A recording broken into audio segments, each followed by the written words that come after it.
بسم الله الرحمن الرحيم. الحمد لله وكفى وسلام على عباده الذين اصطفى، أما بعد. أعوذ بالله من الشيطان الرجيم. بسم الله الرحمن الرحيم. ويوم يعض الظالم على يديه يقول يا ليتني اتخذت مع الرسول سبيلا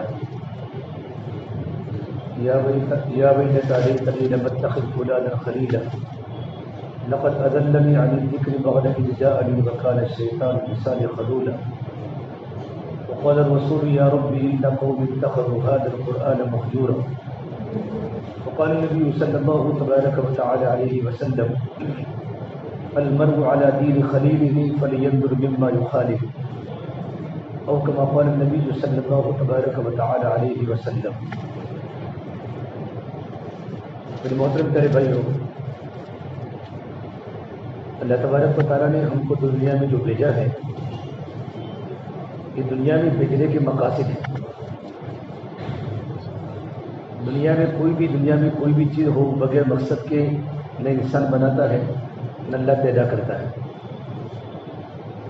دنیا میں جتنی بھی فیکٹریاں ہیں، جتنے بھی کارخانے ہیں، کسی میں کپڑے بنتے ہیں، کسی میں جوتے بنتے ہیں، بڑی بڑی مشینریاں بنتی ہیں. ان تمام کے بنانے کے بڑے بڑے مقاصد ہوتے ہیں دنیا والوں کے نزدیک. اللہ تبارک و تعالیٰ نے اتنی بڑی جو انسانیت کو پیدا کیا ہے دنیا میں، یہ انسانیت کو پیدا کرنے کے بڑے مقاصد ہیں. اللہ نے کلام پاک میں دنیا میں پیدا ہونے کے مقاصد کو اللہ نے قرآن میں صراحتاً بیان کیا. قرآن جو ہے وہ اللہ کی کتاب ہے،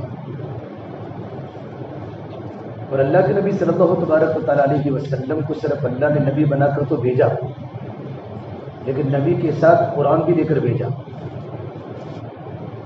ہماری زندگی گزارنے کے سارے قوانین، سارے کے سارے اصول کی یہ کتاب ہے قرآن.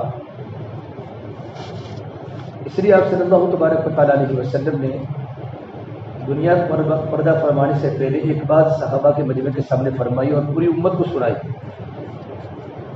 ترکت فیکم امرین، کہ میں دو چیزیں تمہارے پاس میں چھوڑ کر دنیا سے جا رہا ہوں.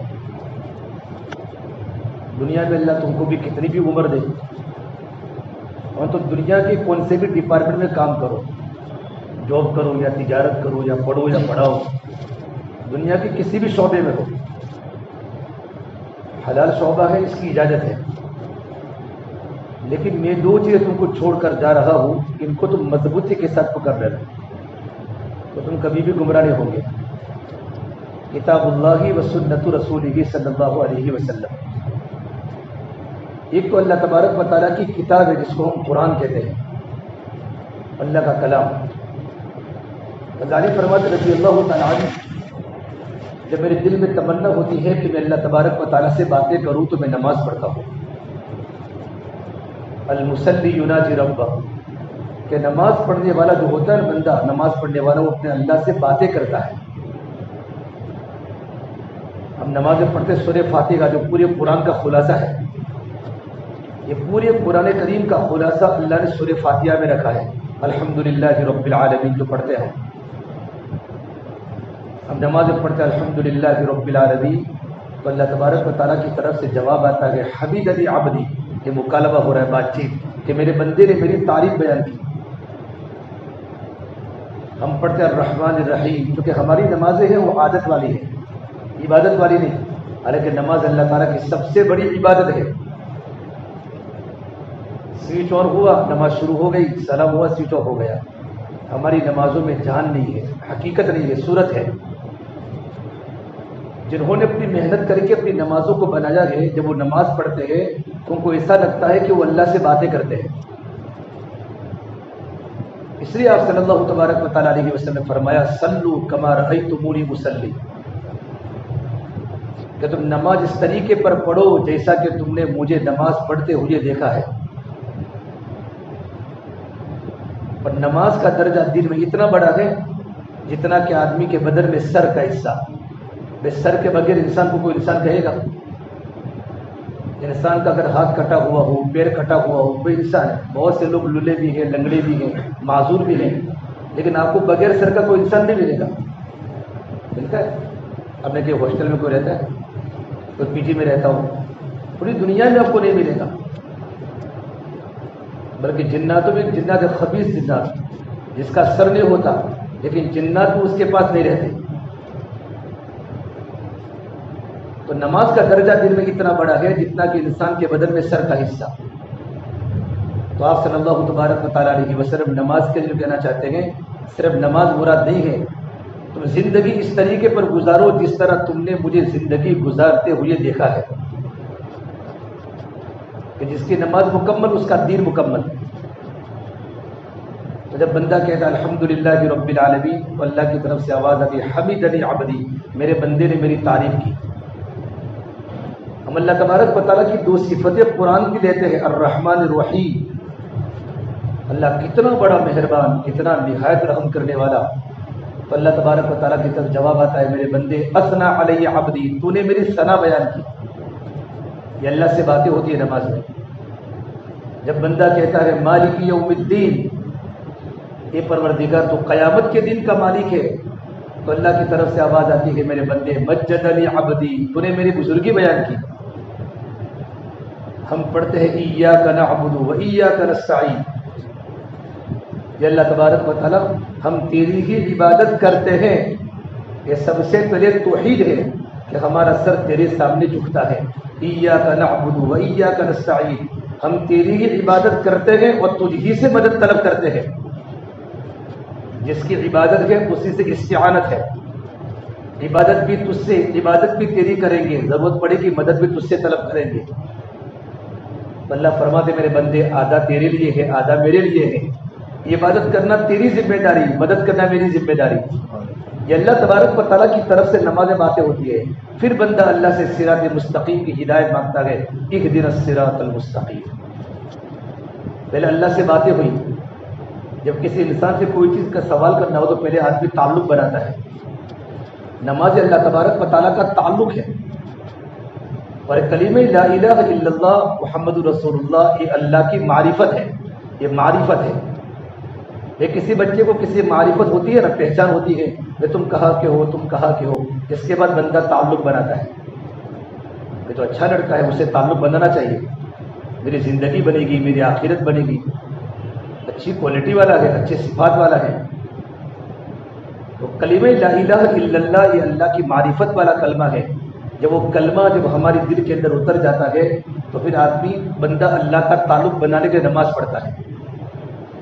فضالی فرماتے تھے جب میرے دل میں تمنا ہوتی ہے کہ میں اللہ سے باتیں کروں تو میں نماز پڑھتا ہوں، لیکن جب دل میں تمنا ہوتی ہے کہ میرا اللہ مجھ سے بات کرے تو میں قرآن پڑھتا ہوں. کہ قرآن پڑھتے پڑھتے اللہ مجھ سے باتیں کرتا ہے. اور ہم تمام کا تذکرہ اللہ نے قرآن میں کیا ہے، وَلَقَدْ أَنزَلْنَا إِلَيْكُمْ كِتَابًا فِيهِ ذِكْرُكُمْ أَفَلَا تَعْقِلُونَ. ہم نے تمہارا تذکرہ قرآن کریم میں نازل کیا ہے، تمہاری زندگی گزارنے کا پورا تذکرہ قرآن میں ہے، کیا تم کو عقل نہیں ہے؟ آج دنیا میں نوجوان زندگی گزارتے اپنی عقل کے مطابق، اور عقل کی ایک حد ہے. ایک ہوتی ہے عقل اور ایک ہوتی ہے نقل. نقل کیا ہے؟ یہ اللہ کے نبی کی خبر ہے. اللہ کے نبی صلی اللہ تبارک و تعالیٰ علیہ وسلم کے پاس قرآن کریم کی وحی آتی ہے. قرآن کریم کی وحی جبرائیل جیسا فرشتہ امانت دار فرشتہ اللہ تبارک و تعالیٰ کے پاس سے قرآن کریم کو لے کر 23 سال کے عرصے میں 24,000 مرتبہ آئے ہیں. جبرائیل امین یہ قرآن پاک تاکہ میرے بندے کی زندگی کیسے گزارنی ہے. 70 سال 60 سال 50 سال 80 سال جو ہماری عمر کا حصہ ہے ہمیں کیسے گزارنا ہے تاکہ اللہ تبارک و تعالیٰ ہم سے محبت کرے، اللہ کے نبی ہم سے محبت کرے اور ہماری زندگی کے رات و دن اللہ کی بارگاہ میں قیمتی بن جائے. اس کے لیے اللہ نے کلام پاک کو نازل فرمایا، قرآن کریم کو نازل کیا. اور آپ صلی اللہ تبارک و تعالیٰ علیہ وسلم نے قرآن کریم پڑھ کر صحابہ کو سنایا اور اپنی پوری کی پوری پریکٹیکل زندگی اللہ کے نبی کے قرآن کے مطابق تھی. اور عائشہ کو پوچھا وہ درجہ نے کہ اللہ کے نبی کے اخلاق کیا تھے؟ کہ میرے نبی کے اخلاق قرآن ہے. کیا تم نے قرآن نہیں پڑھا؟ اگر تم نے قرآن پڑھا ہے تو ایک پورے قرآن کریم میں زندگی گزارنے کا پورا طریقہ آنکھوں کا دیکھنے کا طریقہ، زبان کے بولنے کا طریقہ، کانوں کے سننے کا طریقہ، دماغ کے سوچنے کا طریقہ، مجلس میں کیسے بیٹھنا ہے، ڈسپلن سے زندگی کیسے گزارنی ہے، بڑوں کا ادب کرنا ہے، چھوٹوں کو شفقت کرنی ہے، دوستوں سے کیسے رہنا ہے، ماں باپ سے کیسے رہنا ہے، یہ ساری کی ساری باتیں کلام اللہ میں موجود ہیں. اور جو باتیں قرآن میں ہے وہ اللہ کے نبی کی زندگی تھی. اللہ کے نبی کی زندگی کا آپ نے فرمایا میں 2 چیزیں چھوڑ کر جا رہا ہوں میری امت میں، اگر تم ان کو مضبوطی کے ساتھ ان کی تعلیمات کو، قرآن کریم کی تعلیمات کو اور میرا طریقہ، میری سنتوں کو اگر تم مضبوطی کے ساتھ پکڑ لو گے تم کبھی بھی گمراہ نہیں ہوں گے. بہت سے لوگ دنیا میں گمراہ ہو رہے ہیں. یہ ہماری لگژری ایک جگہ ہے، وہاں ایک بچہ نوجوان ہماری مسجد میں آیا، کچھ بچے لے کر آئے کہ مولانا میں اللہ کو نہیں مانتا ہوں. ملحد بن چکا، مسلمان کا بیٹا، اس کے ابا 5 وقت کی نماز کے پابند ہیں کہ میں نہ اللہ کو مانتا ہوں نہ نبی کو مانتا ہوں. میں کہا تم کہاں تعلیم حاصل کی؟ میں انگلینڈ میں تعلیم حاصل کی. کہ 14 سال سے تم جھوٹ بولتے ہو کہ جنت ہے جہنم ہے. نہ جنت ہے نہ جہنم ہے، نہ مرنے کے بعد حساب و کتاب ہے. اس کو اتنا سمجھایا گیا، سمجھانے کے بعد بھی کہا میں اس کے بارے میں غور و فکر کروں گا. میں نے کہا تم نے کیسے سیکھا؟ یہ ہمارا جو مجمع جاب کرنے والے جو ہمارے جو طلبہ اسٹوڈنٹس بھی ہیں اور اسٹوڈنٹ میں اپنی مکمل تعلیم حاصل کرنے کے بعد جاب بھی کر رہے ہیں، تو آپ جہاں پڑھتے ہیں، کالج میں پڑھتے ہیں، یونیورسٹی میں پڑھتے ہیں، وہ اللہ کو تو نہیں بولا جاتا، بس سائنس بولا جاتا ہے، اللہ کے غیر کو بولا جاتا ہے. لیکن بندہ سائنس کے ذریعے اللہ تک پہنچتا ہے. مولانا عمر صاحب پالو پوری فرماتے تھے جہاں سائنس کی انتہا ہوگی وہاں سنت کی ابتدا ہوگی. سائنس کی انتہا جہاں سائنس ختم وہاں سنت شروع ہوگی. اللہ کے نبی صلی اللہ تبارک و تعالیٰ علیہ وسلم دنیا میں جو علوم لے کر آئے اور آپ کا جو زندگی کا جو پروگرام تھا، یہ پروگرام ہمارے سامنے پورا کھلا و پورا اوپن ہے. اس میں ایسے موبائل میں بہت سارے آپشن ہوتے ہیں، دنیا میں بہت سارے ایسے نام نہاد مسلمان ہیں جو اسلام کے خلاف لٹریچر چھاپتے ہیں اور مسلمانوں کو اسلام کے بارے میں شکوک و شبہات میں ڈالتے ہیں. یوں کر کے مسلمان اسلام سے مرتد ہو جاتے ہیں اور ان کی موت بغیر کلمے کے ہو رہی ہے. یہ سب سے بڑی بنیادی بات ہمارے دل میں عقیدہ صحیح ہو کہ میرا اللہ ہے، میرا اللہ ہے، وہ اللہ مجھے کھلاتا ہے، مجھے پلاتا ہے، اور زندگی گزارنے کا سارا طریقہ مجھے اللہ کے نبی صلی اللہ تبارک و تعالیٰ علیہ وسلم نے بتایا ہے. اور اسلامی ممالک کا یہ حال ہے کہ وہاں کے پڑھنے والے اسٹوڈنٹس، وہاں کے پڑھانے والے ٹیچر حضرات کی سوچوں میں تبدیلی آ گئی ہے کہ صرف مخلوقات کو پڑھتے ہیں، اللہ کو نہیں پڑھتے، آخرت کو نہیں پڑھتے، مرنے کے بعد کی زندگی کو نہیں پڑھتے، مرنے کے بعد کی زندگی کو نہیں پڑھتے. ہمارے ڈاکٹر خالد صدیقی صاحب فرماتے ہیں کہ تم دنیا میں کہیں بھی رہو، کون سی بھی جگہ جاب کرو، کہیں بھی رہو، کچھ بھی پڑھو، لیکن 2 باتوں پر عمل کرنا ہے: اللہ کا حکم پھٹنے نہ پاوے اور اللہ کے نبی کا طریقہ چھوٹنے نہ پاوے، تو تم کبھی بھی گمراہ نہیں ہوں گے. لن تضلوا ما تمسکتم. کہ ہم کہیں بھی رہے 2 چیزوں کی پابندی ہماری زندگی میں ہو کہ اللہ کے حکموں کی پابندی اور اللہ کے نبی صلی اللہ تبارک و تعالیٰ علیہ وسلم کا ایک ایک طریقہ ہماری زندگی کا محبوب مشغلہ بن جائے. تو ہماری جوانی بھی صحیح گزرے گی، بڑھاپا بھی صحیح گزرے گا اور اللہ تبارک و تعالیٰ زندگی برکت والی بنائے گا، عافیت والی بنائے گا.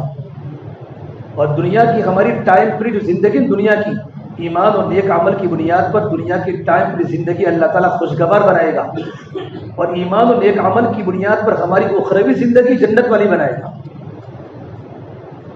آخرت کی زندگی ہماری جنت والی ملے گی، بہت سکون والی زندگی. اور دنیا کی جو ہمارے پاس جو زندگی ٹائم فری زندگی یہ اللہ خوشگوار حیات طیبہ خوشگوار زندگی بنائے گا اگر ہمارے پاس 2 باتیں ہیں: ایمان اور نیک عمل ہے. یہ ہمارے پروفیسر ڈاکٹر نالی سے فرماتے ہیں کہ دنیا میں جو حالات ہیں، حالات جو آتے ہیں وہ حالات کے آنے کی بنیادی وجہ یقین کی کمزوری ہے کہ یقین کے بنانے کی محنت نہیں ہے. یقین بن جاتا ہے تو یقین کی بنیاد پر عمل صادر ہوتے ہیں زندگیوں سے، اور بندے کے جیسے اعمال ہوتے ہیں ویسے زندگی میں حالات آتے ہیں. حالات کو جوڑا گیا عمل کے ساتھ اور عمل کو جوڑا گیا یقین کے ساتھ. یقین کا دوسرا نام ہے ایمان، کہ اپنے دلوں پر محنت کرنی ہے. فرما اللہ کے نبی صلی اللہ تبارک و تعالیٰ علیہ وسلم نے انسان کی باڈی میں گوشت کا لوتھڑا ہے، انسان کی باڈی میں بولو ایک گوشت کا لوتھڑا ہے، فَإِن صَلُحَتْ صَلُحَ الْجَسَدُ كُلُّهُ، اگر وہ گوشت کا لوتھڑا صحیح سالم ہوتا ہے تو پوری باڈی صحیح سالم ہوتی ہے، اگر وہ گوشت کا لوتھڑا خراب ہو جاتا ہے تو پوری باڈی خراب ہو جاتی ہے۔ پھر فرمایا اللہ کے نبی صلی اللہ تبارک و تعالیٰ علیہ وسلم نے وہ دل ہے، اس لیے اللہ کے نبی صلی اللہ تبارک و تعالیٰ علیہ وسلم نے اپنی محنت کا میدان صحابہ کرام کے جسم نہیں بنائے، بلکہ اپنی محنت کا میدان صحابہ کرام کے دل کو بنایا۔ جب دل بدل جاتے ہیں تو چہرے بھی بدل جاتے ہیں، کہ محنت کا میدان دل بنایا۔ آج ہر گھر بجلی کے قمقموں سے روشن ہے، پر دل کالی رات سے زیادہ تاریک ہیں، مصنوعی کہے گونجتے ہیں، پر دل خون کے آنسو روتا ہے، چہرے ان کے چمکتے ہیں پر دل کے اندر ویرانی ہے، لباس ہمارے زرق برق ہے پر دل کے اندر خاک آلود ہے، اوپر تو رنگوں کی بہار ہے اور اندر تو ویرانوں کے راج ہیں، اوپر تو خوشیوں کے سامان ہیں اور اندر تو بربادیوں کے گیت ہیں، اوپر سے خوشحال اندر سے بدحال۔ یہ کیوں ہو رہا ہے؟ کہ دل میں یقین کی کمزوری ہے، دل ہمارا نہیں بنا کہ اللہ کے یقین کو سب سے پہلے ٹھیک کرنا توحید، لا الہ الا اللہ محمد الرسول اللہ۔ یہ لا الہ الا اللہ یہ اندر کی چیز ہے، محمد رسول اللہ یہ باہر کی چیز ہے۔ لا الہ الا اللہ یہ ظاہر ہو نہیں سکتا، محمد رسول اللہ یہ چھپ نہیں سکتا۔ جب لا الہ الا اللہ جب دل کی گہرائی میں اتر جائے گا تو ہمارا لباس بتائے گا یہ محمد رسول اللہ کا غلام ہے، ہماری زندگی بتائے گی، ہماری معاشرت بتائے گی، ہمارا کیریکٹر، ہمارے اخلاق، ہماری عبادت بتائے گی کہ اس کی زندگی اللہ کے نبی صلی اللہ تبارک و تعالیٰ علیہ وسلم کے طریقوں کے مطابق ہے۔ اور حضرت محی ایسا فرماتے تھے جب لا الہ الا اللہ میرے اور آپ کی دل کی گہرائی میں اتر جائے گا تو اللہ کی قسم ہمارا دل زمین و آسمان سے بھی زیادہ قیمتی بن جائے گا۔ ہر نبی نے اپنے قوم کے دلوں پر محنت کی کہ جو چیز دل میں آئے گی وہ زندگی میں آئے گی۔ اگر دل میں اللہ کی محبت ہے تو ہمارے بدن کے سارے اعضاء اللہ کے حکم میں لگیں گے، اور دل میں شیطانیت ہے، نفسانیت ہے، خواہشات ہیں تو ہمارے پورے بدن کے اعضاء کنٹرول کھو بیٹھیں گے۔ آنکھوں کا دیکھنا غلط ہو جائے گا، زبان کے بول غلط ہو جائیں گے، کانوں کا سننا غلط ہو جائے گا، ہمارا ہاتھوں کا پکڑنا غلط ہو جائے گا، ہمارا پیروں کا چلنا غلط ہو جائے گا، بلکہ ہمارا پورا وجود اللہ کے نافرمانی میں پھنس جائے گا۔ کہ کیا ہوا کہ دل کا فساد ہے۔ درخت کے پتے ہیں، درخت کے پتے سوکھنے لگے کیونکہ درخت کے پتوں کو ہم پانی پلاتے ہیں، درخت کے پتوں کو کھاد لگاتے ہیں، کھاد پلاتے ہیں یا پانی پلاتے ہیں، کیا کرتے ہیں؟ جڑ میں پلاتے ہیں۔ تو حالات جب بھی خراب ہوتے ہیں تو حالات کو ٹھیک کرنے کے لیے جڑ کو مضبوط کرنا پڑے گا، وہ یقین ہے، یقین کے بنانے کی محنت ہے، ایمان کے بنانے کی محنت ہے کہ بے اندر کی جو جڑ، بنیاد، فاؤنڈیشن ایمان ہے، ایمان مضبوط بن جائے گا تو آٹومیٹک بدن سے نکلنے والے اعمال مضبوط ہوں گے۔ جس طرح بھوک انسان کو لگتی ہے نا، بھوک، تو بھوک کھانے کا آپ پی جی میں رہتے ہیں، کبھی آپ لوگ جاب پر چلے گئے، کبھی اوور ٹائم آپ نے کر لیا یا پڑھنے چلے گئے تو کبھی کبھی ٹفن آتا تو کھانا ٹھنڈا ہو جاتا ہے، لیکن بھوک لگتی ہے تو بھی آپ کھانے کو چھوڑتے ہیں۔ یہ تو کھانے کی قیمت آپ کے سامنے ہے کہ میرا مہینے کے 6,000 روپے ہسبینڈ کی پی جی میں دے دیتے ہیں، اتنے پیسے مجھے ہر ماہانہ دینے ہیں، اور میرے والد صاحب کتنی محنت کر کے، مزدوری کر کے، کسی کو گیریج کی دکان ہے، کوئی رکشہ چلاتا ہے، کوئی مزدوری کرتا ہے، کوئی دکان چلاتا ہے، اور مجھے پڑھاتے ہیں تاکہ میرا مستقبل تابناک بنے، میرا بھوشیہ اچھا بنے۔ تو آدمی ٹفن کو پھینکتا ہے کہ بھوک کی حالت میں سوکھی روٹی بھی اچھی لگتی ہے۔ اندر کا جب ایمان بنے گا، ایمان، اندر کا یقین جب ٹھیک ہو جائے گا تو اندر کا ایمان عمل کا تقاضا کرے گا۔ یہ ایمان کے بننے کی علامت ہے کہ ایمان بن گیا، اب عمل کا تقاضا کرے گا کہ مجھے عمل کرنا ہے۔ اس سے ہمارا ابراہیم صاحب دامت برکاتہ فرماتے ہیں اتنا ایمان بنانا ہر مسلمان پر فرض ہے جو اللہ کے حکموں پر کھڑا کرے اور اللہ کی نافرمانی سے بچاوے اور دین کے تقاضوں پر چلاوے۔ اتنا ایمان بنانا ہر مسلمان کو فرض ہے جو مجھے اور آپ کو اللہ کے حکموں پر کھڑا کرے۔ دیکھو کمزور ایمان ہوگا، کمزور ایمان، تو کمزور ایمان سے انسان نماز پڑھے گا، رمضان کا روزہ بھی رکھے گا، لیکن گناہوں سے نہیں بچے گا۔ خلوت کے تنہائیوں کے گناہوں سے بچنے کے لیے مضبوط ایمان چاہیے، مضبوط ایمان۔ ابن عمر سے کسی نے پوچھا، سئل ابن عمر الصحابۃ یضحکون، کہ صحابہ کرام کا مجمع ہنستا تھا؟ صحابہ بھی تو انسان تھے.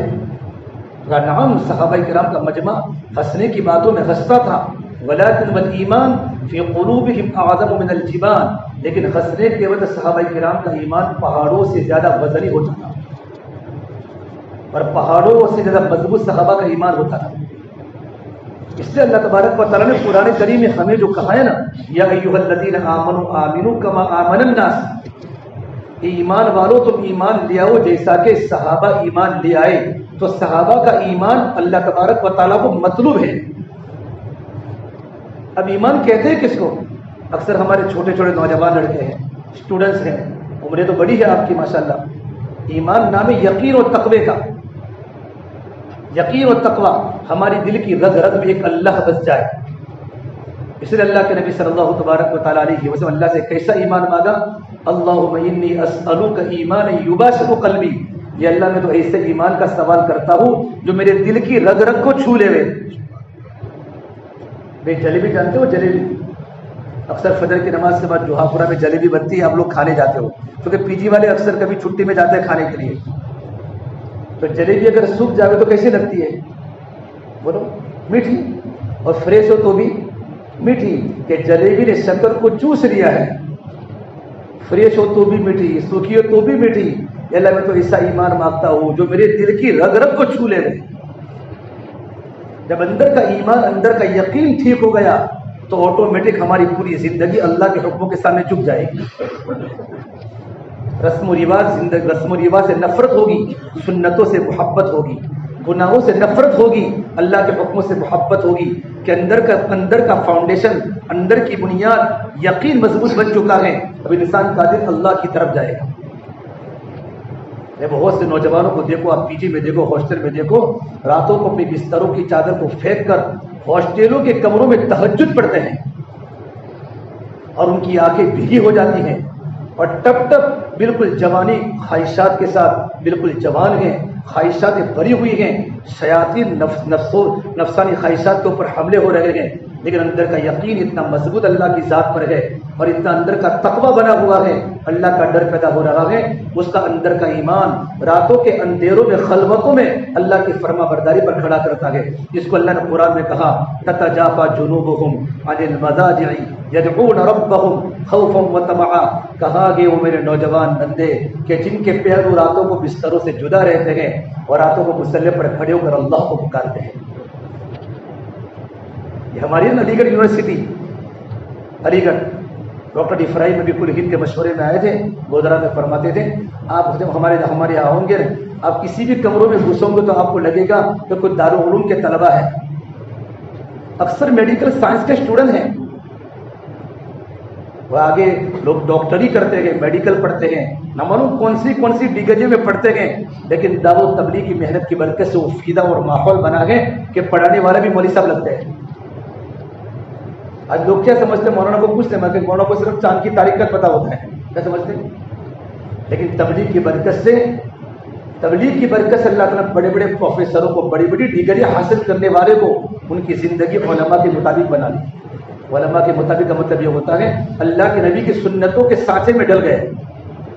ان کا بولنا، ان کا دیکھنا، ان کی پوری زندگی. ڈاکٹر صاحب فرماتے ہیں کہ ہماری جماعت کے ایک مرتبہ تو ہمارے یہاں کے بہت بڑے doctor, M B B S پڑھانے والے، میڈیکل میں بھی ایم بی بی ایس پڑھانے والے ڈاکٹر، اور راستے میں بس میں نکلے، وہاں سے کوئی چچا گزرے تو مولوی صاحب ہوں گے. اچھا مولوی صاحب چاند کی تاریخ کون سی ہے؟ وہ بھی بیچارے پڑھے لکھے آدمی تھے. کہا 30 سے کمی ہوگی، اوپر تو نہیں ہوگی. کیا ہوگی؟ 30 سے نیچے ہی ہوگی. تو وہ لگا بوڑھا کہ یار مولوی صاحب ان کو ہوشیار لگتے ہیں. مولانا عمر صاحب پالپور رحمۃ اللہ علیہ ہمارے بہت بڑے بزرگ گزرے ہیں. ان کے پاس کچھ لوگ آئے، سائنٹسٹ بچے، ذاکر حسین کالج سے، کہ چلو تھوڑا کامنٹ کریں گے، مولانا کی مذاق کریں گے. اور مولانا کے پاس آئے کہ مولانا کچھ پتہ بھی ہے کہ کیا ہوا؟ کہ اب تو لوگ چاند پر پہنچ گئے. ابھی چلتا ہے پیپر میں روزانہ، چاند پر گئے ہندوستان والے، کہ لوگ چاند پر پہنچ گئے. کچھ پتہ بھی ہے؟ صرف تبلیغ کرتے ہو؟ کہ ہاں ہم کو سب کو پتہ ہے. بس تھوڑی دیر کا انتظار ہے، تھوڑا راستہ ہموار ہو جائے تو جماعت وہاں بھیجنی ہے۔ وہ تو آئے تھے کامنٹ کرنے کے لیے، کہا ہے مولوی صاحب ہم نے تو آدھی کی، اس نے تو پوری سنا دی۔ تو تبلیغ کا کام کی برکت سے اللہ تعالیٰ نے لوگوں کی زندگیوں کو پلٹ دیا۔ ہمیں جہاں تھے ہماچل میں جماعت میں تھے، تو ہمارے ساتھ پڑھے لکھے لوگ تھے، تو 2 پولیس والے آئے جماعت کے پاس کہ مولوی صاحب تھانے میں بات کرنی ہے۔ کس میں؟ تھانے میں۔ تھانے میں بات کراؤں گے کہ 50% مسلم ہیں پولیس والے اور 50% غیر مسلم ہیں، اور جو مسلمان ہیں بہت سے پولیس والے دعوت کے کام میں لگے ہوئے ہیں۔ تو ہم نے کہا بھائی بات تو نہیں ہوگی، ہو سکتا ہے وہاں بات ریکارڈ ہوتی ہے، بات کا ایک بات سلیپ ہو جائے گی، کوئی ایسی بات نکل جائے گی جو وہاں کے رولز کے خلاف ہوگی تو ہماری پکڑ کا ذریعہ بنے گی، کہ ایسا کچھ بھی نہیں ہوگا۔ اتنا ہے کہ جس کو تم بات کرنے کے لیے بھیجو وہ تھوڑی سمجھ بوجھ سے بات کرے اور اخلاقی پہلو پر بات کرے۔ تو ہمارے ساتھی بہت سمجھدار قسم کا مجموعہ تھا، ان کو 2 ساتھیوں کو بھیجا اور پورا ڈپارٹمنٹ جمع ہے، پولیس افسر بھی ہیں، اور ان کے سامنے بات کی اخلاقی پہلو پر، اللہ کے نبی کے کریکٹر کھولا، اللہ کے نبی کی زندگی کھولی کہ میرے نبی کا دنیا میں آنے کے مقاصد کیا کیا تھے، اور اللہ کے نبی کیا چاہتے تھے، اور اللہ اپنے بندوں سے کیا چاہتے ہیں۔ یہ پوری بات کہی، غیر مسلم اسٹاف بھی سنتا ہے، مسلمان بھی سن رہا ہے۔ تو وہاں کے پولیس افسر نے کہا تم اتنا بڑا کام کرتے ہو تو اس کام کے مقاصد کیا ہے، اس کام سے تم کیا چاہتے ہو؟ اس کام سے بھی چاہتے ہیں کہ کوالٹی ہماری زندگی میں آوے، اچھے صفات ہماری زندگی میں آوے، اور ہم دنیا میں اللہ کے اچھے بندے بن کے زندگی گزارے، اور اچھے صفات آوے، اچھی کوالٹیز آوے۔ جیسے کہ امانت داری ہے، کہ امانت داری کو کوئی ناپسند کرتا ہے امانت داری۔ تو بات کرنے والے نے یوں کہا بات بات میں کہ چور بھی امانت داری کو پسند کرتا ہے۔ کون ہے یہ چور؟ چوری کرے گا، جب چوری ہو جائے گی تو پھر کیا کہیں گے؟ بھائی حصہ امانت داری سے تقسیم کرنا۔ چور کہتا ہے نا آپس میں، کیا کہتے ہیں؟ بھائی حصے کرو تو کیسے کرنا؟ امانت داری سے کرنا۔ بے ایمانی سے چوری کی ہے، اب چوری کر کے کیا کہتے ہیں؟ بھائی حصے جب تقسیم کرو نا پیسوں کے تو امانت داری سے کرنا، کہ امانت داری کو تو چور بھی پسند کرتا ہے۔ وہ پولیس افسر اتنا ہنسا اور یوں کہا ہمارے پورے اسٹاف کی جتنوں کی تشکیل کرو سب کو جماعت میں لے جاؤ، کسی کی تنخواہ سیلری نہیں کٹے گی۔ یہ خوبیاں ہے، خوبیاں۔ یہ سارے جوڑ کرنے کا مقصد میرے بھائیوں سے بزرگوں کو یہ ہے کہ جوڑ کرنے کے مقاصد ہے کہ دنیا کی گندگیوں میں اور دنیا کی لطپت میں ہم پھنسے ہوئے ہیں، اللہ کی دین کی باتوں کو سننے کے بعد ہمارے دل بیدار ہوتے ہیں۔ جس طرح زمین خطرناک بن جاوے، زمین سوکھ جاوے اور زمین بنجر بن جاوے، جب اللہ تعالیٰ کی رحمتیں جب برستی ہیں نا تو بنجر زمینیں کیا ہو جاتی ہیں؟ بنجر زمین آباد ہو جاتی ہیں، اور وہ زمینیں پھٹتی ہیں، اندر سے ترکاریاں نکلتی ہیں، گھاس نکلتی ہے، کپاس نکلتا ہے، پھول نکلتے ہیں، پھل نکلتے ہیں، پوری زمین سرسبز و شاداب بن جاتی ہے، اور گلستان کی طرح زمینیں لہلہاتی ہیں کہ زمین پر بارش کی محنت ہوئی۔ یہ اللہ کے دین کی باتیں اور اللہ کے دین کے مذاکرے، اس سے کیا ہوتا ہے؟ ہمارے دل زندہ ہوتے ہیں۔ جب دل زندہ ہو جاتے ہیں، وہ دل کی زمین ایک مرتبہ جاگ جاتی ہے تو آپ کی پوری زندگی کا رخ بدل جاتا ہے۔ زندگی کا رخ بدل جاتا ہے۔ ڈاکٹر صاحب نے بتایا کہ ہماری جماعت کینیڈا میں، امریکہ میں کام کر رہی تھی، ڈاکٹر ابراہیم صاحب نے، ہماری جماعت امریکہ میں کام کر رہی تھی، تو وہاں کے مقامی صاحب نے یوں کہا بھائی آج جنید جمشید صاحب ہمارے یہاں بیان آئے ہوئے امریکہ میں، تو ان کا مغرب کی نماز کے بعد بیان ہے۔ ڈاکٹر صاحب کی ہماری پوری جماعت پڑھے لکھے لوگوں کی جماعت ہے، ہم نے کہا ٹھیک ہے ہم بھی ان کی بات سنیں گے۔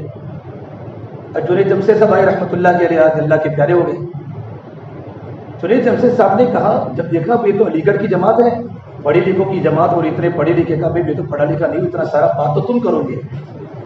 تو جماعت نے کہا حضرت ہم کو تو 2 مہینہ یہاں رہنا ہے، آپ 2 دن کے لیے آئے گے، آپ بات کریں ہم بھی سنیں گے، ہمیں بھی استفادہ کرنے کا موقع ملے گا۔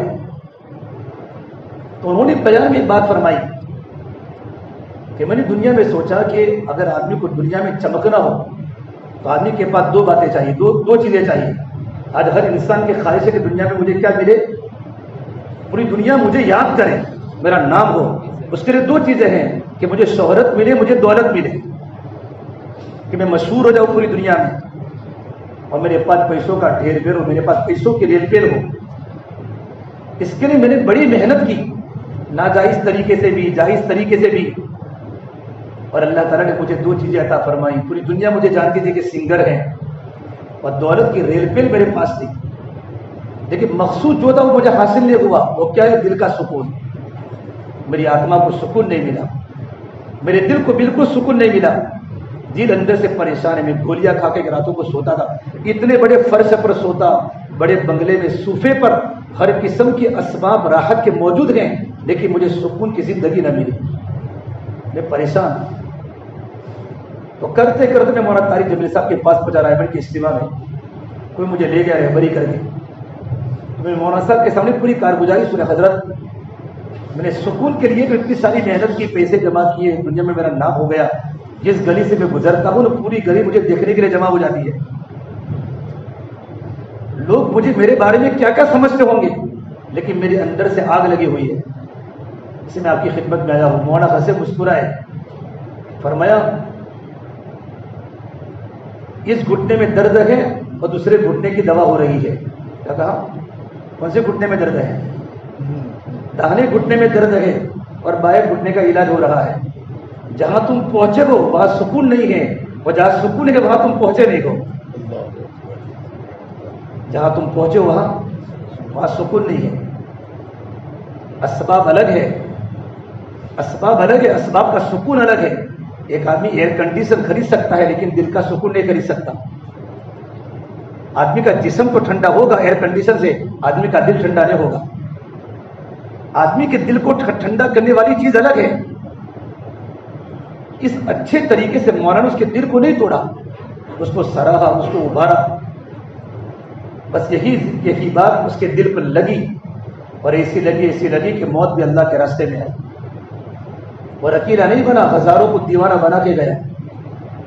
اور اس کے بعد اپنی زندگی اتنے اخلاق سے اللہ کے نبی کا عاشق بن کے دنیا سے گیا کہ ان کے انتقال پر دنیا کے بڑے بڑے شیوخ روئے, بڑے بڑے محدثین روئے ایک نوجوان کی موت پر.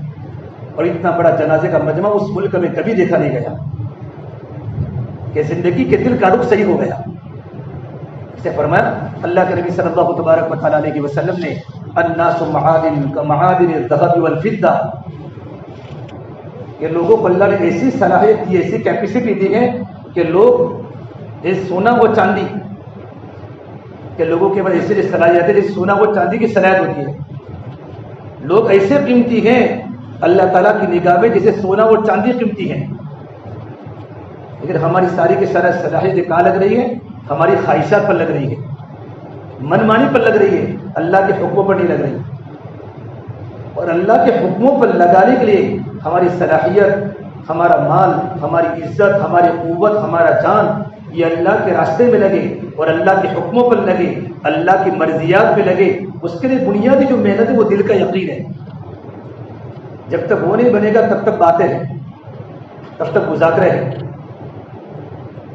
کہ ہمارا دل کا رجحان ایک اللہ تبارک و تعالیٰ کی طرف ہو جائے اور دل میں سکون ملے.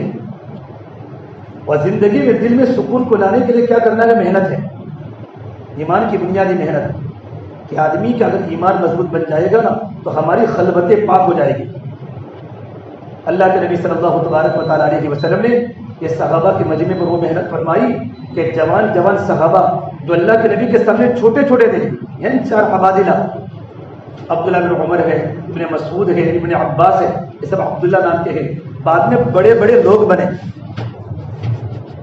کیا تم چھوٹے چھوٹے ہو, کسی کی عمر 22 سال ہے, کسی کی 25 سال ہے, لیکن کل کے تم اکابر ہو, صرف زندگی کا رخ بدل جائے.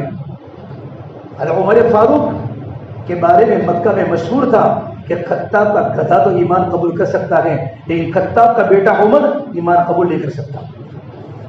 مکہ میں چرچا تھا, مکہ میں باتیں چلتی تھی, اتنے مشہور تھے مکہ میں کہ خطاب کا گدھا تو ایمان قبول کرے گا.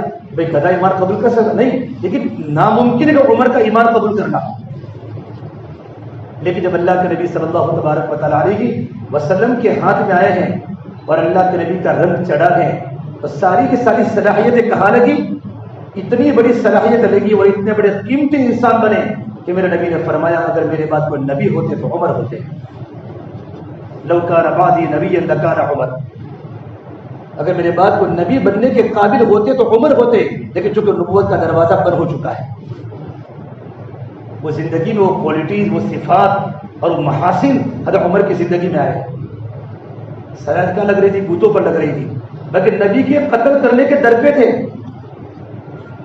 لیکن دل کا رخ جب بوڑھا ہے تو دنیا میں حضرت عمر کی وہ زندگی اور زمانے خلافت المومنین کے زمانے میں کتنا 4 مربع لاکھ تک دنیا میں اسلام کا جھنڈا لہرایا. کتنا بڑا کام اللہ سے دیا ہے, اللہ نے دیا ہے.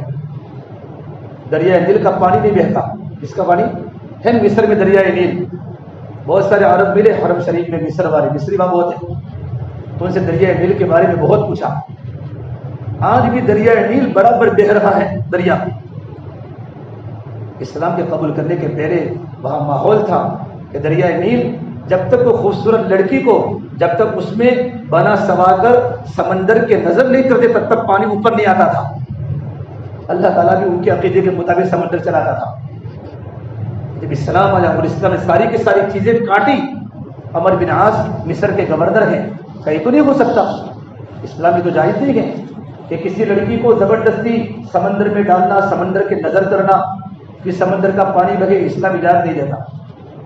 چل نہیں کیا تو پانی نیچے چلا گیا بالکل سمندر کا, اور لوگ ہجرت کر کے ملک چھوڑنے لگے. تو حضرت عمر بن عاص نے خط لکھا ہے, لیٹر لکھا حضرت عمر فاروق پر مدینہ منورہ میں. ام المومنین یہ ماجرا ہے. حضرت عمر نے خط کس نے لکھا تھا؟ عمر بن عاص نے لکھا تھا, لیکن خط کا جواب حضرت عمر بن عاص کو نہیں دیا. ایک پرچی میں خط لکھا دریا کے نام پر کہ خط دریا کے اندر پھینک دینا. اس کو یہ لکھا تھا اگر تو اللہ کے حکم سے چلتا ہے تو چل, اگر تجھے اللہ کے حکم سے اگر تو نہیں چلتا دریا تو تیری نہ مجھے ضرورت ہے نہ اللہ کو ضرورت ہے. اتنی پرچی جیسے سمندر میں ڈالی, پانی بالکل بڑھ گیا. آج تک وہ دریا بہ رہا ہے. عقیدے کو ٹھیک کیا ہے کہ کرنے ذرنے والی سرزاد کون سی ہے؟ اللہ تبارک و تعالیٰ کی ہے. اندر کے یقین کو ٹھیک کرنا, جب اندر کا ایمان بن جاتا ہے بھائیو تو آدمی خلوتوں کے, تنہائیوں کے گناہوں سے بچتا ہے, اللہ کی نافرمانی سے بچتا ہے. اور آج ہمارے پاس گناہوں کے بڑے بڑے اسباب موجود ہیں. ہر ایک کے جیب میں گناہ ہے. یہ موبائل نہیں ہے, یہ جہنم کا سلگتا ہوا انگارہ ہے. اگر موبائل کا صحیح استعمال نہ ہوا, اس کا استعمال غلط ہوا تو انسان کی زندگی جہنم کے کنارے تک پہنچ جاتی ہے. اور کتنے نوجوانوں کی انرجیاں نکاح کے پہلے ختم ہو چکی, ان کی زندگیاں برباد ہو چکی, اور وہ سبب و کباب کے اندر مبتلا ہے. ایمان کی کمزوری کی وجہ سے آپ کی زندگی برباد ہو گئی. ذرا بھی کہا اسے ہمیشہ اللہ کا ڈر. اسے لقمان حکیم نے اپنے بیٹے کو فرمایا, یا بنی انہا ان تک مثقال حبۃ من خردل فتکن فی صخرہ. اے میرے پیارے بیٹے, اگر تو کوئی نیکی کرے یا تو کوئی گناہ کرے, رائے کے دانے کے برابر پہاڑوں کی چٹانوں پر کرے, آسمان کے کناروں پر کرے, یا زمین کے تہخانوں میں کرے, یأتی بہ اللہ, اللہ اس کو ظاہر کر کے رہے گا. یہ اللہ کی صفت ہے. راتوں کا تڑپنا, راتوں کا رونا اللہ امت کے سامنے لائے گا, اور راتوں کے خلوتوں کے گناہ بھی اللہ امت کے سامنے کھولے گا, کیونکہ اللہ کی صفت ہے ان اللہ لطیف خبیر. اللہ بندوں کی باریک باریک چیز کو دیکھ رہا ہے. یہ کیفیت میری اور آپ کی بنے کہ میرا اللہ میرے ساتھ ہے, میرا اللہ مجھے برابر دیکھ رہا ہے. اللہ معی اللہ ینظرنی, اللہ میرے ساتھ ہے, اللہ میری خلوتوں کو بھی جانتا ہے. لیکن قرآن کریم میں اللہ فرماتے ہیں میرے بندے, اللہ تو زور سے بولتا ہے تو بھی جانتا ہے, تو آہستہ بولتا ہے تو بھی اللہ جانتا ہے. یعلم السر واخفی, تیرے دل میں کوئی ارادہ نیکی کا ہو یا برائی کا ہو, اللہ اس کو بھی جانتا ہے. واخفی, ابھی تک تیرے دل میں ارادہ نہیں آیا, مستقبل میں تیرے دل میں کون سا ارادہ آئے گا اللہ کو اس کا بھی علم ہے. اور میرا اور آپ کا واسطہ اس اللہ سے ہے. اگر زندگی کو خوشگوار بنانی ہو, چین والی بنانی ہو, سکون والی بنانی ہو دنیا کی زندگی, تو کیا کرنا پڑے گا؟ ایمان اور عمل کو ٹھیک کرنا پڑے گا. ایمان اور عمل کو ٹھیک کرنا پڑے گا, یقین کو مضبوط کرنا پڑے گا. ایمان بنے گا تو اعمال بنیں گے, اور اعمال بنیں گے تو اخلاق بنیں گے, اور اخلاق بنیں گے تو ہی معاشرہ پاکیزہ بنے گا. سب سے بڑی چیز ایمان ہے. اللہ کے نبی صلی اللہ تبارک و تعالیٰ علیہ وسلم نے صحابہ کرام کو کہاں سے کہاں کھڑا کر دیا, اور صحابہ کی صلاحیتیں کہاں لگی. کون سے ملکوں میں جا کر صحابہ نے اسلام کے جھنڈے کو بلند کیا. وہ بتوں کے پوجا کرنے والے, جن کو لکھنا پڑھنا بھی نہیں آتا تھا, جن پر حکومت کرنے کو تیار نہیں ہوتا تھا, لیکن جب محنت ہوئی اور دل کا رخ صحیح ہوا تو دل کے رخ کے صحیح ہونے کی وجہ سے انسانوں کی زندگی وہاں پلٹی, اور ہزاروں لوگوں کے دلوں کے پلٹنے کا ذریعہ بن گئی صحابہ کی جماعت. اس لیے اپنی جمانے کی حفاظت بہت ضروری ہے. اسے فرمایا نا کل قیامت کے میدان میں اللہ تبارک و تعالیٰ 4 باتوں کا جب تک سوال نہیں کرے گا تب تک ہمارا حساب نہیں ہوگا. پہلا کیا ہے؟ عن عمرہ فیما فناہ، تم نے زندگی کو کہاں لگایا. اپنی عمر کے بارے میں سوال ہوگا. ایسا نہیں کہ بھائی 40 سال کی زندگی کھایا پیا، 50 سال کی زندگی، 60 سال کی زندگی، ایسا نہیں ہے. مستقل زندگی کے بارے میں اللہ تعالیٰ ہم سے حساب لے گا. زندگی میں جوانی بھی آ گئی، بڑھاپا بھی آ گیا، بچپنا بھی آ گیا، لیکن دوسرا سوال صرف جوانی کے بارے میں ہے. عن شبابہ فیما ابلہ، ارے میرے بندے یہ جوانی کے تُنے قیمتی دن تُنے کہاں خرچ کیے؟ صحابہ کی جوانیاں کہاں خرچ ہوئی؟ حضرت عمر کے زمانے میں ایک نوجوان تھا بچہ، عشاء کی نماز مسجد میں پڑھتا تھا، عشاء کی نماز مسجد میں، اور عشاء کی نماز کے پڑھنے کے بعد اور ایسی عبادت کرتا، پڑھا لکھا بچہ، قرآن و حدیث کے علوم اس کی زندگی میں تھے، اطاعت گزار، اور اپنی جوانی بے داغ جوانی، دیکھنا بولنا، اتنے بڑے صحابی المومنین اس کی عبادت پر رشک فرماتے تھے. عشاء کے بعد گھر پر جا کر ماں باپ کی خدمت کرتا تھا، اپنے ابا کی خدمت. نوجوانوں، اکثر نوجوانوں نے موبائل کے آنے کے بعد کبھی پتہ نہیں ہوگا کہ اپنے ابا کے سر کو دبایا ہو اور ماں باپ کی خدمت کرے. آپ کو پڑھانے کے پیچھے اپنے ماں باپ کا خون اور پسینہ بہا ہے، تب جا کر ہمارے بچے پڑھ رہے ہیں اور پی جی او میں رہ رہے ہیں. 6-6 ہزار کا ماہانہ خرچہ کوئی معمولی نہیں ہوتا. ان کو جا کر پوچھو اسی مندی کے حالات میں ماں باپ کیا کرتے ہیں. امام شافعی رحمۃ اللہ علیہ اتنے بڑے امام بنے، 14 سال کی عمر میں امام شافعی بن چکے تھے، اور قرآن و حدیث کا علم اتنا زیادہ تھا کہ بڑے بڑے سفید داڑھی والے علماء ان کے درس فقہ میں بیٹھا کرتے تھے. جب رات کا وقت ہوتا تھا اپنی ماں کے پیروں کو چومتے تھے اور اپنی ماں کے پیروں کو چاٹتے تھے. تو اس وقت ان کی موڑی مارے کا بیٹا انت امام العرب والعجم، تو عرب اور عجم کا امام ہے، تیرا اتنا بڑا مقام دنیا میں ہے کہ عرب کی تیرے پیچھے چلتے ہیں اور عجمی کا مجمع تیرے پیچھے چلتا ہے، اور تو میرے پیروں کو چومتا ہے، میرے پیروں کو چاٹتا ہے. تو فرماتے امام میں تمہارے پیروں کو نہیں چاٹتا، میں تو جنت کی نعمتوں کو چاٹ رہا ہوں کہ میرے اللہ نے میرے ماں کے پیروں کے لیے اللہ نے جنت بنائی ہے. اور نوجوان اپنے ماں باپ کی خدمت کرتا. لیکن اس زمانے کے اندر بھی ایک مدینہ منورہ کی غریب ایک لڑکی اس کو اپنی طرف بلاتی تھی.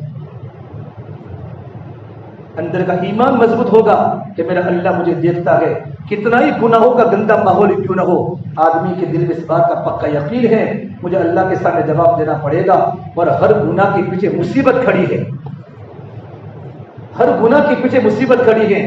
یہ یاد رکھنا، ایسا مت سمجھنا کہ میں نے غلط بولا ہے، میں نے غلط دیکھا ہے، میں نے غلط میوزک سنے ہیں اور میں نے غلط کام کیا ہے تو اس کا نتیجہ اچھا آئے گا. عذاب کی شکل یہ نہیں کہ اللہ آسمان توڑے گا، زلزلہ لائے گا، یہ شکل نہیں ہے. اللہ سب سے پہلے اللہ کا عذاب دل پر آتا ہے کہ اللہ اس کے دل میں آگ لگا دیتا ہے، دل ویران ہو جاتے ہیں، دلوں کی بستی برباد ہو جاتی ہے. عطا اللہ شاہ بخاری فرمایا کرتے تھے کہ ہندوستان والوں، میں نے تمہیں قرآن کریم کو اتنا سنایا کہ میں سرسر کو سناتا تو صبا بن جاتی، میں پہاڑوں کو سناتا تو موم ہو جاتے، میں سمندروں کو سناتا ان کے طوفان تھم جاتے، میں دریاؤں کو سناتا ان کی طغیانی رک جاتی. پتہ نہیں تم کس چیز سے بنے ہو، کیا تمہارے سینوں میں دل لگی ہے کہ پتھر بھی خدا کے خوف سے روتا ہے اور پتھروں کے اندر بھی چشمے جاری ہو جاتے ہیں. لیکن گناہ کرتے کرتے، اللہ کی نافرمانی کرتے کرتے میرا اور آپ کا دل اشد و قسوۃ من الحجارہ، پتھروں سے بھی زیادہ سخت بن چکا ہے. اس سے میرے بھائیو ہم اللہ کے سامنے کیا جواب دیں گے؟ یہ دل کو نرم کرنے والی چیز اللہ کی محبت ہے، اللہ کا ذکر ہے، اللہ کی اطاعت ہے. اس کو بلا دی. وہ نوجوان کبھی دیکھتا بھی نہیں تھا، جب دیکھے گا تو غلطی ہوگی نا. جب انسان کی نظر ہی غلط نہیں دیکھے گی تو انسان کے دل میں گناہوں کا دایا پیدا نہیں ہوگا، اور اس کا ایمان خلوتوں میں اللہ کی نافرمانی سے بچائے گا. ماں باپ نے آپ کو چھوڑ دیا ہے، تربیت کرنے والے اللہ تربیت کرتے ہیں. اذان کا وقت 1:30 بجے تربیت اللہ تبارک و تعالیٰ کرتا ہے، ماں باپ تربیت کرتے ہیں. اب ماں باپ تو تمہارے ساتھ نہیں ہے، ماں باپ نے بڑے حسن زن کے ساتھ آپ کو یہاں سے احمد آباد بھیجا، آپ ہاسٹلوں میں رہتے ہیں، آپ پی جی او میں رہتے ہیں، آپ جاب کرتے ہیں، شام کو دوستوں کے ساتھ بیٹھتے ہیں. ماں باپ کے دل میں آپ کے بارے میں کیا کیا گمان ہوں گے، لیکن ماں باپ کے چھپے رستم ہم نے گناہ کیے تو میرا اللہ تو مجھے دیکھتا ہے نا. اگر یہ ایمانی ماحول اور یہ ایمانی فضا اور یہ اللہ کے راستے کی جد و جہد اور یہ اللہ کے راستے کی محنت، اگر اس میں اگر میرا اور آپ کا کچھ نہ کچھ وقت لگ گیا، ان مجلسوں میں اگر ہم بیٹھتے رہ گئے، اندر کا ایمان ہمیں اللہ کی نافرمانی سے بچائے گا کہ میں یہ کام کبھی نہیں کر سکتا۔ ایک بار اس نے کیا کیا، اس لڑکی نے کچھ بہانے سے اس نوجوان کو اندر بلا دیا، اور اندر بلانے کے بعد کہا میں تجھ سے غلط کام کرنا چاہتی ہوں۔ وہ نوجوان اللہ کا بندہ تھا، ایمان تھا، اندر کا تقویٰ تھا۔ دیکھو غلطی تو ہر ایک سے ہو جاتی ہے، غلطی کرنا ایسا نہیں ہے، غلطی پر اڑے رہنا یہ اللہ کو ناپسند ہے، غلطی پر اڑے رہنا۔ اللہ کے نبی صلی اللہ تبارک و تعالیٰ علیہ وسلم اللہ کے راستے کے سفر میں ہے، آپ نے ایک جگہ پر پڑاؤ ڈالا، ایک مدینہ منورہ کی ایک عورت تنور میں روٹی بنا رہی ہے، مسلم شریف کی روایت ہے، اس کا چھوٹا سا بچہ پاس میں ہے۔ جب آگ کے شعلے اڑتے ہیں تو بچہ آگ کے قریب ہوتا ہے، ماں اڑتی ہے اور بچے کو آگ سے دور کرتی ہے، پھر ماں روٹی بنانا شروع کرتی ہے۔ 2 مرتبہ بچہ کھڑا ہوا، پھر ماں کھڑی ہوئی، تیسری مرتبہ بچہ آگ کے قریب آیا تو ماں نے کھڑے ہو کر بچے کو دور کیا، بار بار ماں کو کھڑا ہونا پڑا۔ جب تندور میں روٹی پک گئی تو وہ عورت بزرگ کی خدمت میں، یا رسول اللہ آپ نے پورا منظر اپنے آنکھوں کے سامنے دیکھا، میرے بیٹے سے مجھے کتنی محبت ہے، بار بار مجاہدہ کر کے اپنے بیٹے کو میں نے دنیا کی آگ سے بچایا ہے۔ یہ اللہ کے نبی، جب ماں کو اپنے بیٹے سے اتنی محبت ہے، اللہ تبارک و تعالیٰ 70 ماؤں سے رحم کرنے والا پروردگار ہے کہ میرا اللہ اپنے گنہگار بندوں کو جہنم میں ڈالے گا؟ اللہ کی صفت رحمت بتائی۔ جب عورت نے یہ کہا تو اللہ کے نبی صلی اللہ تبارک و تعالیٰ علیہ وسلم اپنی نظر کو نیچے جھکا لی اور آپ پھوٹ پھوٹ کے رونے لگے اور آپ کی داڑھی آنکھوں میں بک گئی۔ کہا نہیں نہیں اللہ کی بندی، میرا اللہ اپنے کسی بندے کو جہنم میں نہیں ڈالے گا، میرا اللہ اپنے کسی بندے کو جہنم میں نہیں ڈالے گا، ہاں اس بندے کو جہنم میں ضرور ڈالے گا جو گناہوں پر اڑا ہوا ہو، گناہوں پر اصرار، گناہوں پر جم جانا، بد نظری اور گانے سننا کہ گانا ہے گانا جس طرح بارش کی برکت سے زمین سبزہ اگاتی ہے، گانا دل میں نفاق پیدا کرتا ہے۔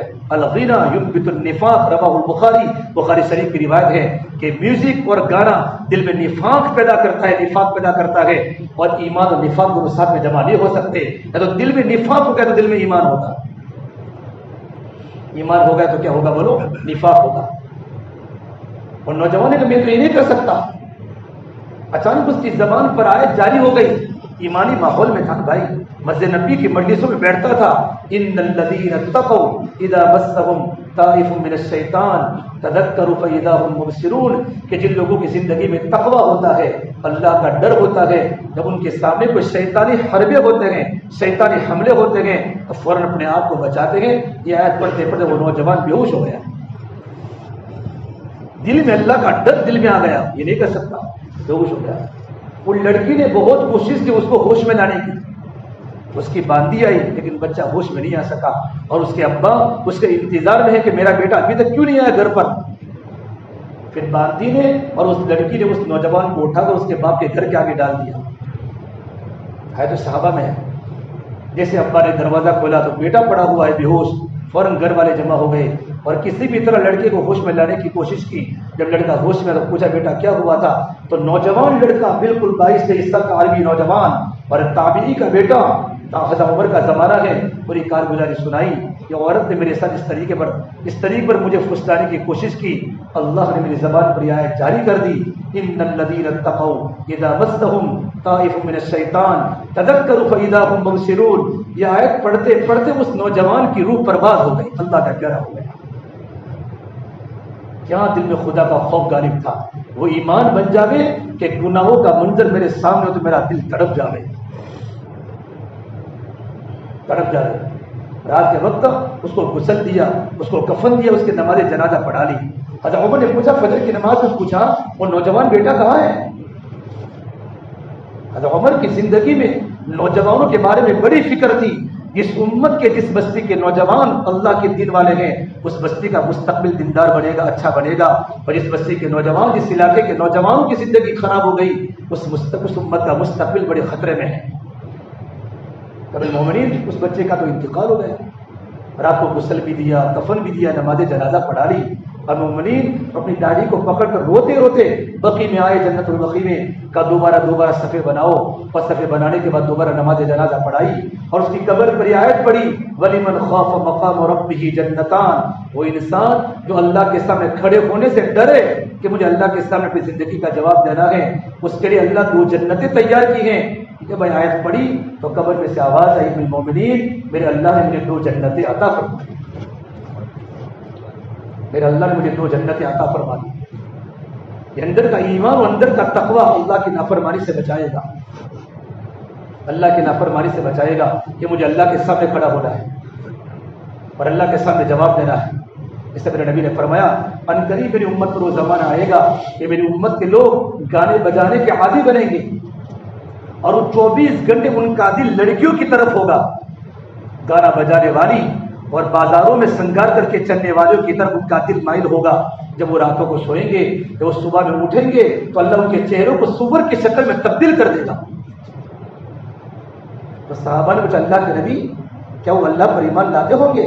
کہ وہ اللہ پر ایمان لاتے ہوں گے، میری رسالت کا اقرار بھی کرتے ہوں گے، نمازوں کی پابندی کرتے ہوں گے، رمضان کا روزہ بھی رکھتے ہوں گے، لیکن 2 چیزیں ہوگی، نشے کے عادی بنیں گے غلط صحبت کی وجہ سے، ان کا دل لڑکیوں کی طرف مائل ہوگا، رات کو پی کے سوئیں گے، جب صبح میں اٹھیں گے اللہ ان کے چہرے کو بدل دے گا۔ دنیا میں اوپن گناہ ہو رہا ہے اور مغربی ممالک اور مغربی میڈیا گناہ کو زندہ کر رہا ہے اور نوجوانوں کے سامنے عریانیت اور وہاں کے فواحش کے دروازے کھول دیے ہیں کہ بھئی یہ تو انسان اپنے خواہش کو پوری کر سکتا ہے، اس میں کوئی ٹینشن کی بات نہیں ہے۔ اس لیے سب سے بڑی بنیاد میں اور آپ جہاں بھی رہے غلط صحبت سے اپنے آپ کو بچاوے۔ قرآن کریم اللہ نے منظر کھینچا ہے وَيَوْمَ يَعَضُّ الظَّالِمُ عَلَى يَدَيْهِ يَقُولُ يَا لَيْتَنِي اتَّخَذْتُ مَعَ الرَّسُولِ سَبِيلًا يَا وَيْلَتَا لَيْتَنِي لَمْ أَتَّخِذْ فُلَانًا خَلِيلًا۔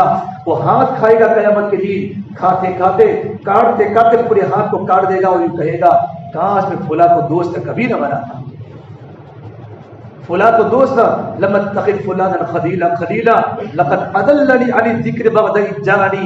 ارے ہدایت کے ملنے کے بعد بھی غلط دوست نے مجھے گمراہی کے اندر ڈال دیا اور شیطان کو دوست بنا لیا۔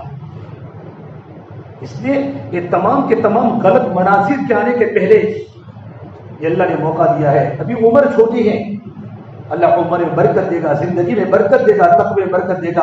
اپنی انرجی کو مضبوط کرو اور میرے بھائیو اپنے آپ کو خلوت کے گناہوں سے بچاؤ، اللہ کے نافرمانی سے بچاؤ کہ میرا اللہ مجھے دیکھ رہا ہے، یہ نہیں کر سکتا، لیکن میرے کہنے سے آپ کے سننے سے کام نہیں ہوگا۔ اس کے لیے اندر چاہیے، اندر کی طاقت۔ ہر مشین جو چلتی ہے نا اپنی طاقت سے چلتی ہے، انسان جو چلے گا وہ اندر کے ایمان سے چلے گا، ایمان کا نور، ہدایت کا نور جو انسان کے دل میں ہوتا ہے۔ بقول مولانا ابراہیم صاحب دعوت برکاتہم، جب اندر ایمان کا نور پیدا ہو جاتا ہے نا تو آدمی کو گناہوں سے نفرت پیدا ہو جاتی ہے۔ کیا ہو جاتی ہے؟ گناہوں سے نفرت پیدا ہو جاتی ہے اور آدمی کو ایمان عمل میں حلاوت ہوتی ہے۔ ایک آدمی کو آئس کریم کھانے میں کتنا مزہ آتا ہے، جو لوگ آئس کریم کھانے کے شوقین عادی ہے نا، آئس کریم کا ہر چمچ میں لذت ہے، فالودہ کھانے میں، لسی پینے میں، کوئی بھی ٹھنڈی چیز ہو، کوئی بھی کھانے کی آئٹم ہو اس کو مزہ آتا ہے۔ اس طرح عمل کرنے میں لذت آئے گی، اللہ اس کو ایمان کی حلاوت دے گا، ایمان کی مٹھاس دے گا۔ یجد حلاوت الایمان، اللہ ایمان کی حلاوت دے گا۔ آدمی انتظار کرے گا کب اذان ہوئے اور میں مسجد میں جا کر اللہ کی عبادت کروں۔ ابھی 2 دن پہلے رات کو عشاء کی نماز کے بعد یہ نمرہ کے ایکتا میدان پروگرام کا بہت بڑی مستورات جمع ہوئی تھی۔ عشاء کی نماز میں نے وہاں پڑھی، ایک نوجوان عشاء کی نماز کے پڑھنے کے بعد سنیچر کی رات کی بات کر رہا ہوں، بہت دیر تک دعائیں کر رہا تھا، میں بیٹھا رہا، یہ نوجوان دعا کرتا ہے وہ حالات میں ہے۔ دعا کرنے کے بعد میں نے سلام کیا، بھائی کہاں کے ہو؟ کہ میں یہاں کا ہوں، کہ میں MBBS ڈاکٹر بنتا ہوں۔ میں کہا کیوں اتنا سارا روتے ہو؟ کہ مولوی صاحب میں آپ کو کیا بتاؤں، میں تو آتم ہتیا کرنے کی کوشش میں لگا ہوا تھا، خودکشی کی کوشش میں لگا ہوا تھا۔ میں نے وہ بھیانک گناہ کیے ہیں اور گمبھیر گناہ کیے ہیں کہ کل قیامت کے دن اللہ کے نبی صلی اللہ تبارک و تعالیٰ علیہ وسلم کے سامنے میں اپنے چہرے کو نہیں بتا سکتا۔ جس نبی نے اپنی امت کے پیچھے کیا قربانیاں دی ہیں، اپنے نوجوان صحابہ کی ٹیم کو تیار کر حضور گئے تھے، میرے دل کی وہ کیفیت ہے۔ ایک مولانا کی میں نے جمعہ کے اندر بات سنی ہے، میرے دل میں وہ بات لگی ہے، میں نے ارادہ کیا ہے پہاڑ اپنی جگہ سے ٹل سکتا ہے لیکن میں کبھی اللہ کی نافرمانی کبھی نہیں کروں گا۔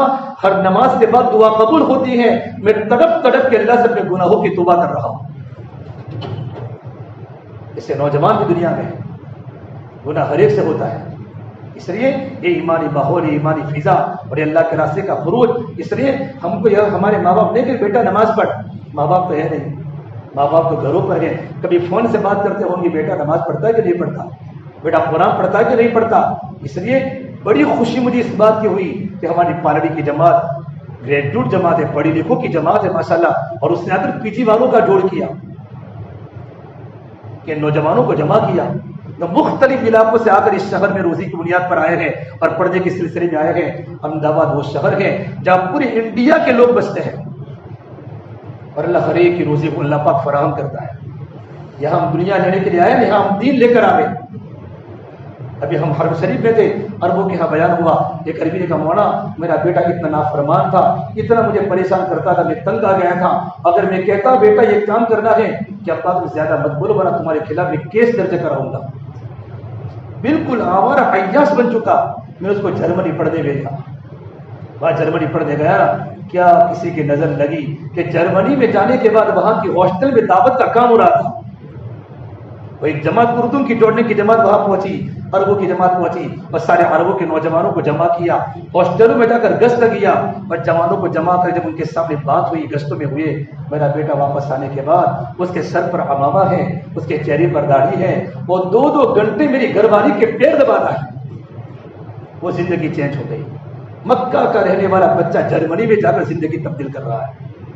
اور یہ دعوت کے کام کی برکت ہے. جہاں کام ہوگا اللہ زندگیوں کو پلٹ دے گا. یہ کام کی برکات ہے. اس لیے ہم جہاں بھی رہے، اپنے ہاسٹلوں میں رہے، پی جی میں رہے اور کہیں بھی پڑھے تو ہم نماز کا وقت ہو جائے تو نماز کی پابندی کرے، نماز کی پابندی کرے. خدا کا حکم مجھ سے نہ چھوٹے. میں کہیں بھی رہوں اور نماز کو جماعت سے پڑھنے کی کوشش کریں. بعض علماء کے نزدیک جس طرح نماز کا پڑھنا فرض ہے، اس طرح بعض علماء کے نزدیک تو جماعت سے نماز پڑھنا بھی فرض ہے. نمازوں کی پابندی کریں، نمازوں کی پابندی ہم سے نہ چھوٹے. ایک بار اللہ کے نبی کی خدمت میں ایک اونٹ آیا، روتا روتا رو رہا تھا. آپ نے پوچھا اونٹ تو کیوں روتا ہے؟ اپنے مالک کی شکایت کر رہا تھا. تو آپ نے صحابی کو فرمایا اس اونٹ کے مالک کو بلا کر لے آؤ. وہ صحابی رسول آئے، یا رسول اللہ کیا بات ہے کہ آپ کا اونٹ تمہارے خلاف شکایت کرتا ہے؟ کہ اللہ کے نبی اس کی شکایت تو بعد میں، پہلے میری شکایت ہے. دیکھا ہے کہ اللہ کے نبی صلی اللہ تبارک و تعالیٰ علیہ وسلم یہ اونٹ رات کو مجھے سونے نہیں دیتا، رات کو زور زور سے آوازیں نکالتا ہے اور کسی کو تکلیف دینا کتنا بڑا گناہ ہے. تو آپ نے کہا اونٹ تو صحیح یہ تو کر رہا ہے کہ میں کر رہا ہوں، تو ایسی حرکت کیوں کرتا ہے؟ اونٹ نے بولا. ہزاروں واقعات ملیں گے جب اونٹ نے اور جانوروں نے اللہ کے نبی سے کلام کیا ہے.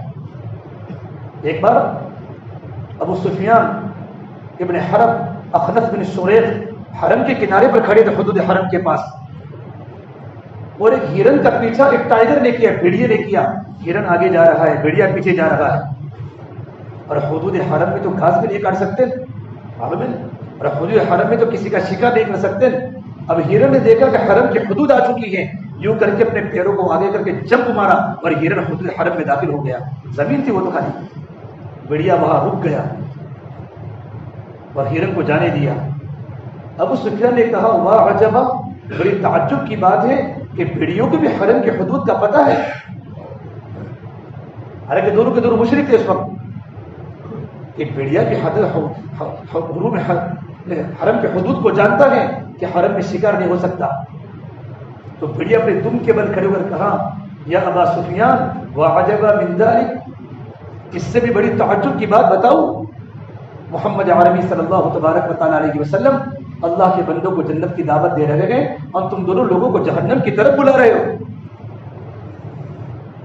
ابو سفیان نے کہا یہ بات اخنس مکہ میں کسی کو مت کہنا ورنہ سارے مکہ والے ایمان قبول کریں گے، مدینہ منورہ پہنچ جائیں گے. اونٹ نے کہا یا رسول اللہ میں کیا کروں، یہ آپ کے صحابی ہیں، ہم دونوں ساتھ میں جنگلوں کا سفر کرتے ہیں. سفر کرتے کرتے رات کا وقت ہو جاتا ہے، مغرب کی نماز کے بعد وہ بھی تھک جاتے ہیں، میں بھی تھک جاتا ہوں. یا رسول اللہ میں سے زور زور سے آوازیں نکالتا ہوں کہ کہیں میری مالک کی عشاء کی نماز فوت نہ ہو جائے. میرے مالک کی یہ بات کہی تو حضور رونے لگے. یہ اونٹ تو مرنے کے بعد مٹی ہو جائے گا. اور تجھے اپنے مالک کی فکر ہے کہ یا رسول اللہ میرے ساتھ میں رہتا ہے، ایسا نہ ہو اگر اس حالت میں میری موت آ گئی تو کل قیامت کے میدان میں اللہ کے سامنے کیا جواب دوں گا۔ جو جانور کے مخلوق ہے، جو مقرب بھی نہیں ہے، اس کو اپنی آخرت کے ساتھ ساتھ اپنے ساتھی کی آخرت کی فکر ہے۔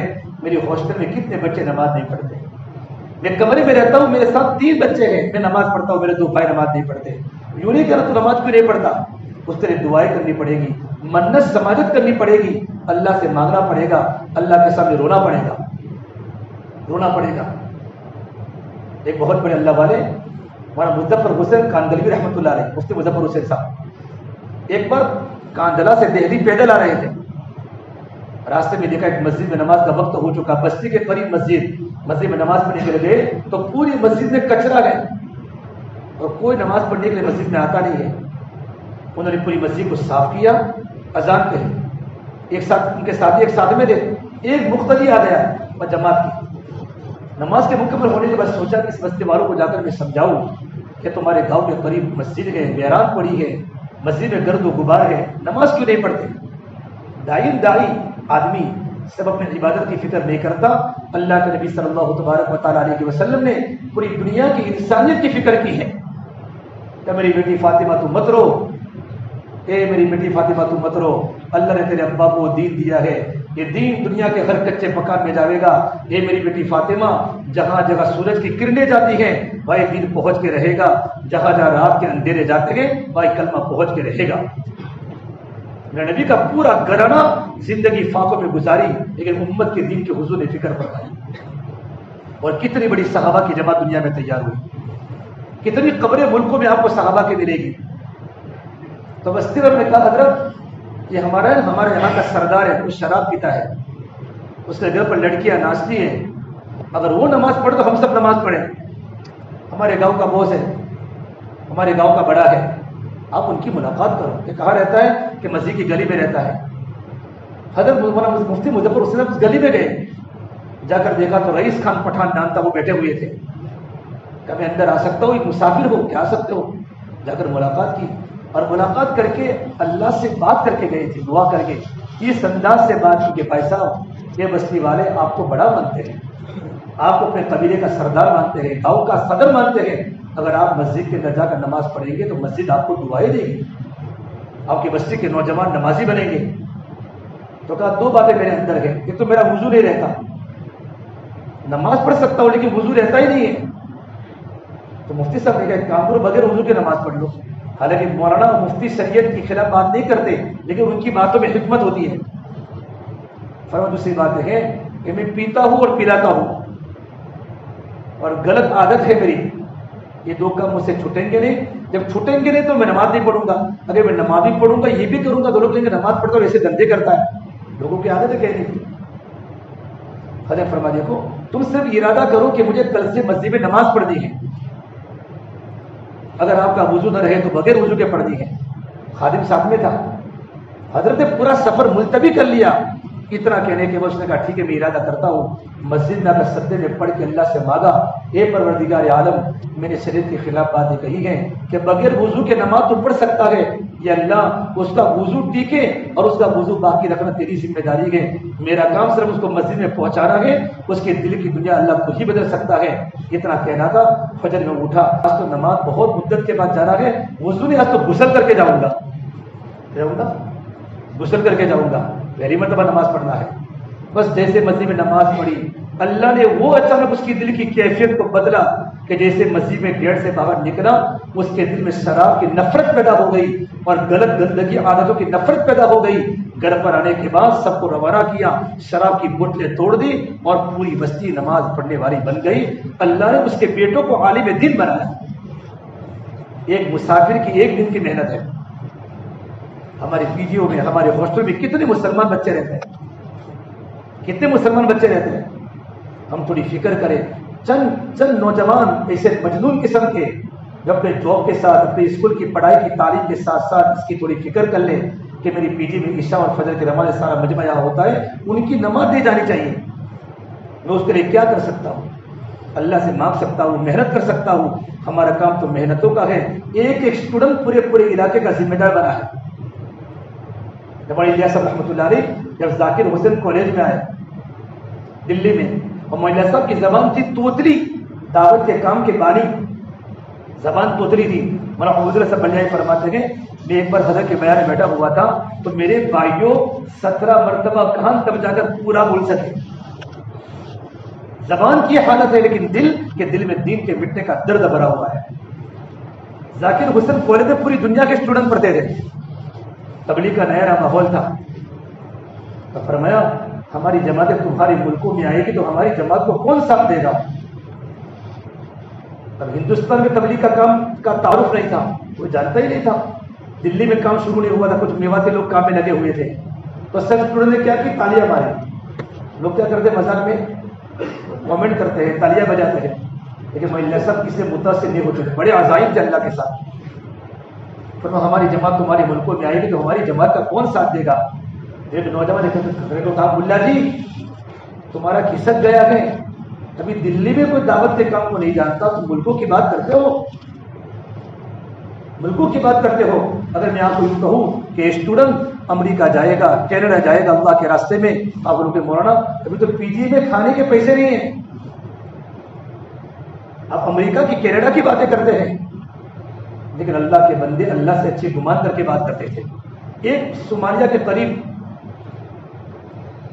جبوتی کا نوجوان اٹھا اور یوں کہا مولوی صاحب اگر تمہاری جماعت اگر میری بستی میں آئے گی، میرے ملک میں، تو میں آپ کی جماعت کا ساتھ دوں گا۔ پھر اس سے تالی بجائی مذاق میں۔ حضرت کی بات ختم ہوگی، دعا کر کے حضرت نکل گئے۔ 1962 میں چھاپی میں اجتماع ہوا پالمپور میں، اور 64 میں کابی میں اجتماع ہوا۔ مولانا یوسف رحمۃ اللہ علیہ آئے ہوئے تھے، اور اس طرح ملکوں کی جماعتیں بنی، ملکوں کی جماعتیں جب بنی ہیں تو ایک مولانا عیسیٰ صاحب بڈاڑوی رحمۃ اللہ علیہ جماعت لے کر وہاں سے کرتے جمودی پہنچے۔ وہی اسٹوڈنٹ اس وقت جمودی کا بہت بڑا افسر بن چکا تھا، وہ اپنے گھر سے نکلا اور اس نے دیکھا یہ پوٹلا بستر لے کر جا رہے ہیں، ایسے میں نے دلی میں دیکھے ہیں، اور اپنا شیشہ اونچا کیا، کہا تم کہاں سے ہو؟ کہ ہم انڈیا سے ہیں۔ انڈیا میں کہاں سے؟ کہ نظام الدین سے ہیں۔ تبلیغی جماعت؟ کہا تبلیغی جماعت۔ وہ اپنی گاڑی سے نیچے اتر کر پھوٹ کر رونے لگا اور یوں کہا مجنون کا خواب سچا نکلا، مجنون کا خواب سچا نکلا۔ پھر کہا میں آپ کی جماعت کا میں ساتھ دوں گا۔ وہ اٹھا گئے اور اللہ نے اسٹوڈنٹ کو پورے جبوتی میں کام کے پھیلنے کا ذریعہ اللہ نے اسٹوڈنٹ کو بنایا۔ آج پوری دنیا میں کام ہو رہا ہے، دنیا کے کسی بھی ملک میں۔ آج بھی ہمارے اکابر کے سفر ہوئے امریکہ کے، کینیڈا کی کارگزاری سنائی کہ کینیڈا کے اسٹوڈنٹ کو دیکھنا ہو تو آپ کو لگے گا کہ دارالعلوم کے طالب علم ہے۔ کینیڈا کے مرکز میں پورے اسٹوڈنٹ بھر جاتے ہیں، ایسی گندی فضاؤں میں رہنے والے، جب اوپن ماحول ہے، جب مخلوق کو بولا جاتا ہے ملحدین ہیں۔ سمانا عمر صاحب پالم رحمۃ اللہ مرتبہ علی گڑھ میں بیان کرنے کے رائے سارے کے سارے اسٹوڈنٹ تھے، اور مولانا چالو بیان میں کھڑے ہو گئے اور فرمایا میں یہ نہیں چاہتا کہ تم اپنی تعلیم میں کمی پیدا کرو، محنت کرو، مضبوطی سے تم بہت آگے بڑھو۔ مولانا فرمایا مجھے افسوس ہے کہ چاند پر پہلے پہنچنے والا عیسائی تھا، مسلمان کیوں نہیں تھا؟ چاند پر پہلے کون پہنچا؟ عیسائی پہنچا، مسلمان کو پہنچنا چاہیے تھا۔ ہمارا تعلیمی لیول اتنا ہو، ٹاپ پر ہو، اور تعلیمی لیول کے ساتھ ساتھ ہماری پوری زندگی دعوت کے کام میں لگے اور ہم مبلغ بن کے زندگی گزاریں، کیونکہ ماشاءاللہ آپ کہیں جاؤ گے، آج احمدآباد میں جاب کرتے ہو، اللہ آپ کو پہنچائے گا۔ نہ مانو ہمارے احمدآباد کے اسٹوڈنٹ ملکوں میں ہمارے جب اکابر جاتے ہیں تو وہاں ملکوں میں ان کی خدمت کرتے ہیں۔ آپ پڑھ رکھے گئے، جاب کر رکھے گئے اور دعوت کا کام کر رکھے گئے، ان کی زندگی اللہ نے پلٹ دی ہے۔ اس لیے آپ لوگ بھی ارادہ کرو انشاءاللہ کہ ہم بھی اللہ کے دین کی محنت کریں گے اور اپنی زندگی کو بدلیں گے۔ آج تک ہم سے جتنی اللہ کی نافرمانی ہوئی ہے، ہم اللہ سے توبہ کریں گے۔ ہماری جتنی نمازیں کہ نمازوں کو کیا کریں گے؟ قضا کریں گے، اور علماء کی صحبت میں رہیں گے، بزرگوں کی صحبت میں رہیں گے۔ اور جب آپ کتنے آئے ہیں، بہت سے نوجوان نہیں بھی آئے، اتنا بڑا مجمع ایک دو دن کی محنت میں جمع ہو گئے، بہت سے نوجوان آئے بھی نہیں ہوں گے، نہیں بھی آئے ہوں گے۔ آپ تھوڑی فکر کریں، تھوڑی محنت کریں، اللہ تعالیٰ سے مانگیں، اور محنت کر کے آئندہ بھی جب بھی ہمارا جوڑ ہو، کہیں بھی ہو، ہمارا جمعرات کا ہمارا تبلیغی اجتماع ہوتا ہے الفضل مرکز میں، معلوم ہے الفضل میں ہوتا ہے، عصر سے لے کر فجر تک، اور عشاء کی نماز کے بعد اسٹوڈنٹ کا بہت بڑا حلقہ 250-200 اسٹوڈنٹ ہوتے ہیں، جاب کرنے والے بھی اسٹوڈنٹ ہوتے ہیں، آپ لوگ عشاء اگر وقت ہو عشاء کی نماز وہاں پڑھیں، اور عشاء کی نماز کے پڑھنے کے بعد اسٹوڈنٹ کے حلقے میں بیٹھے، ان کے سامنے ایمانی باتیں ہوتی ہیں، دین کی فکروں کی بات ہوتی ہے۔ انشاءاللہ اس ماحول میں اگر ہم رہیں گے ہماری جوانی محفوظ رہے گی، ورنہ بایو خطرہ ہے ایمان کے لٹنے کا۔ آپ دیکھو ہمارے شہر کی بات کرو، جوان جوان لڑکے ڈرگس کے عادی ہیں، جوان جوان لڑکے نشے کے عادی ہیں، شراب کے عادی ہیں، اور ان کی لت نہیں جاتی۔ اس لیے غلط صحبت سے اپنے آپ کو بچانا، غلط عادت سے اپنے آپ کو بچانا، اور اپنے کمرے میں جب بھی ہو وقت ہو کمرے میں بیٹھے بیٹھے قرآن کی تلاوت کریں، اللہ کا ذکر کریں، ہمارے کمرے میں قرآن ہو، اور اپنے کمروں میں تعلیم زندہ کرو کہ بھائی 4 نوجوان ہیں 5 نوجوان ہیں، کوئی وقت طے کر کے 5 منٹ کی یا 3 منٹ کی ہماری فضائل اعمال کی کتاب کی تعلیم ہو، فضائل اعمال کی کتاب کی تعلیم ہو۔ تعلیم کی برکت سے کیا ہوگا؟ ہمارے دل میں ایمانی غذا پیدا ہوگی، ہمارا دل مضبوط بنے گا، اللہ کی محبت آئے گی۔ مولانا عمر صاحب پالپوری فرمایا کرتے تھے اپنے گھروں میں بھی تعلیم کے حلقے زندہ کرو، اگر تم نے اپنے گھروں میں تعلیم کے حلقے زندہ نہ کیے تو تم گھر پر رہتے ہوئے بھی بے گھر ہو جاؤ گے۔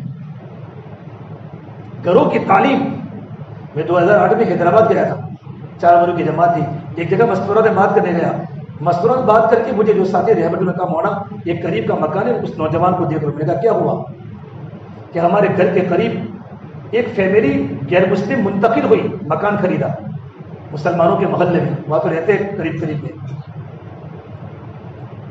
تو جب ان کے گھر میں جب ان کا سامان منتقل ہوا سامان، تو ایک چھوٹا سا بچہ گھر کے آگے مسلمان کا کھیل، اس کے گھر میں تعلیم ہو رہی تھی، تو اپنی امی کے پاس امی جان کل تو تمہیں کتاب کی تعلیم پڑھا تھا، پڑوسی کے حقوق ہے، مہمانوں کے حقوق ہے، دیکھو ہمارے پڑوس میں ہمارے غیر مسلم بھائی کا سامان منتقل ہو رہا ہے، ان کا اکرام ہمیں کرنا چاہیے۔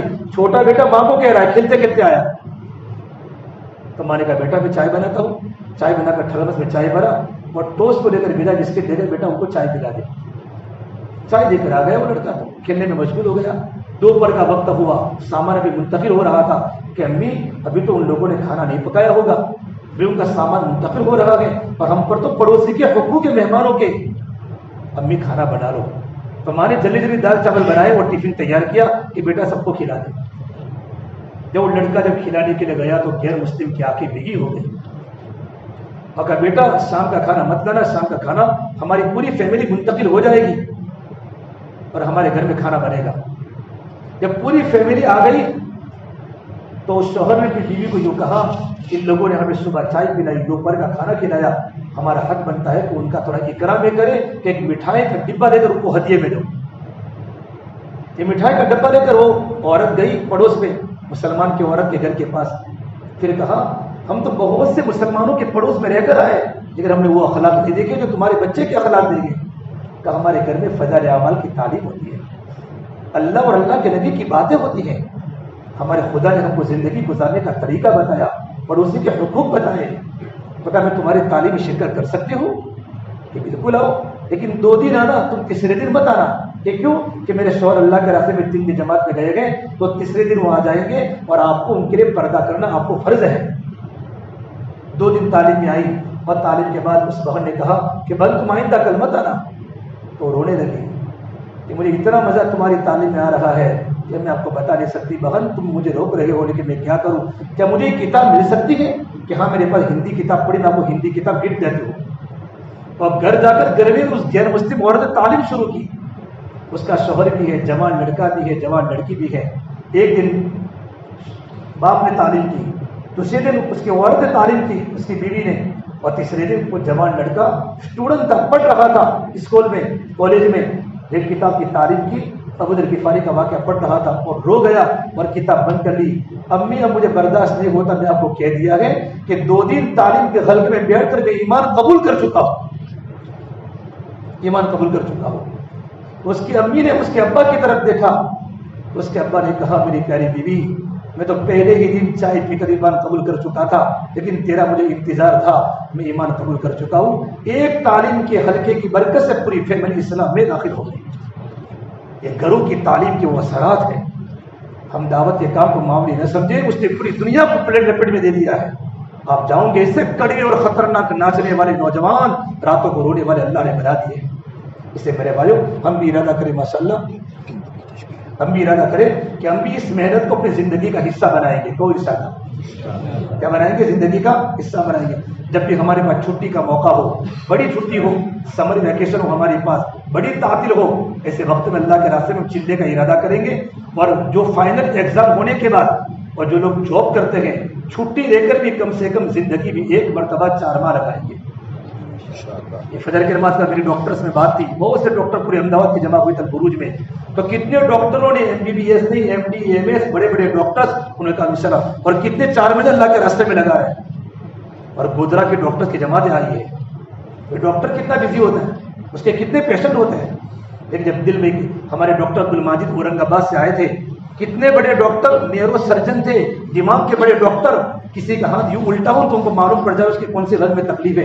ہمارے سکینہ مسجد میں ٹھہرے تھے، عجیب طرح کے آدمی یوں فرماتے تھے کہ میں نے 2013 سے ارادہ کیا تھا مجھے اللہ کے راستے میں 4 مہینے لگانے کے. میں نے اپنے کمپیوٹر پر لکھ دیا تھا، جیسے میں کمپیوٹر اوپن کروں تو اس میں لکھا ہوا ہے ڈاکٹر عبدالمجید 2018 میں آپ کو 4 مہینوں میں جانا ہے. اور اتنا بڑا دماغ، پورے مہاراشٹر میں سب سے فرسٹ نمبر پر آنے والے ڈاکٹر جن کو اتنے ایوارڈ ملے ہیں. جس سے میرا جانے کا ٹائم آیا، غیر مسلم پیشنٹ میرے پاس آئے، کہا ڈاکٹر صاحب خدمت کرنا تو دین ہے. کتنے مسلمان علماء ہیں، علماء کرام، علماء تو مسلمان ہی ہوتے ہیں، علماء ہے میرے پاس. ڈاکٹر صاحب آپ جائیں گے 4 مہینہ، آپ کو معلوم ہے کتنا نقصان ہوگا. بھائی یہ آپ کوئی MD MBBS ڈاکٹر نہیں ہے، وہ تو مل جائیں گے. آپ کے لائن کے ڈاکٹر ہمارے مہاراشٹر میں بہت کم ملتے ہیں. اور آپ تو بھگوان کے آدمی، آپ کے چہرے پر داڑھی، نیک آدمی ہے، آپ نظروں کے پابند ہیں، لوگ آپ سے محبت کرتے ہیں. ایک بہت بڑے وہاں کے مفتی صاحب نے فتویٰ دارالعلوم دیوبند پوچھا، کہاں ایسے ڈاکٹر کو جماعت میں جانا افضل ہے یا خدمت کرنا افضل ہے؟ ڈاکٹر صاحب نے خود کارگزاری سنائی الفضل میں. تو وہاں سے جواب آیا ڈاکٹر صاحب جماعت میں جا نہیں سکتے کہ مجھے کل جانا تھا، میری تیاری ہو گئی. جیسے میں اندر داخل ہوا نا اپنے آفس میں تو آپ فتویٰ پڑھا دارالعلوم دیوبند کا کہ ڈاکٹر صاحب جماعت میں جا نہیں سکتے. میں نے کہا لا حول ولا قوت الا باللہ، اب میں کیا کروں؟ ایک طرف تو فتویٰ ہے، ایک طرف میرا جانے کا پکا عزم ہے، 8 سال کی 6 سال کی تیاری ہے. تو میں نے مفتی صاحب کو فون کیا، مفتی صاحب کیا میرے ایمان کے بارے میں آپ گارنٹی دے سکتے ہیں؟ مجھے بھی قبر میں جانا ہے اور مجھے بھی اللہ کے سامنے کھڑے ہوئے زندگی کا حساب دینا ہے، مجھے بھی اپنے ایمان کو بچانا ہے. تو وہاں کے علماء نے کوئی جواب نہیں دیا. جو کر کے میں 4 مہینہ جماعت لگانے کے لیے میں احمدآباد مختلف جگہ پر ان کا وقت لگا. اتنے بڑے ڈاکٹر کو جب فرصت مل سکتی ہے، یہاں آئے اور مجھے لے کر ایک ڈاکٹر کی ملاقات میں گئے. تو ڈاکٹر صاحب نے کیا کہا کہ باہر نکلو، باہر ابھی جگہ نہیں ہے، ابھی پیشنٹ بہت ہے. میں ہی اندر گیا تھا، مجھے کہا تم باہر نکلو، ابھی پیشنٹ بہت ہے. تو ڈاکٹر صاحب نے مجھے یہ کہا کہ میرے پاس تعویذ ہے، تعویذ آپ ان کو بتاؤ کہ کون سا تعویذ کے میرا کارڈ. تو ڈاکٹر خالد صدیقی صاحب کہتے تھے کبھی کبھی تعویذ بتا دینے کا، یعنی کارڈ ان کا ڈگری کا. میں کہا بتا سکتے ہیں. جیسے ان کا کارڈ اندر پہنچایا تو وہ ڈاکٹر صاحب فوراً باہر آئے اور معاہدہ کے روزے کے ڈاکٹر صاحب آئیے، ویلکم ویلکم کر گئے. اتنے بڑے ڈاکٹر تم جماعت میں نکلے ہو. تو کہا کہ میں انسان نہیں ہوں، بڑے بڑے علماء جا رہے ہیں، بڑے بڑے ڈاکٹر جا رہے ہیں، دنیا کے سائنٹسٹ جماعتوں میں جا رہے ہیں، امریکہ میں کینیڈا میں جا کر دیکھو پڑوسی ملک میں کون کون لوگ جا رہے ہیں. تو کہا ڈاکٹر صاحب کہتے تم پیشنٹ کو سنبھالو، کہ پیشنٹ تو روزانہ ہے، تم کہاں ملو گے؟ یوں کر کے ڈاکٹر صاحب کو بٹھایا. میرے بعد بزرگوں، اللہ تعالیٰ نے ہر طبقے کو دعوت کی محنت میں لگایا ہے. آپ لوگ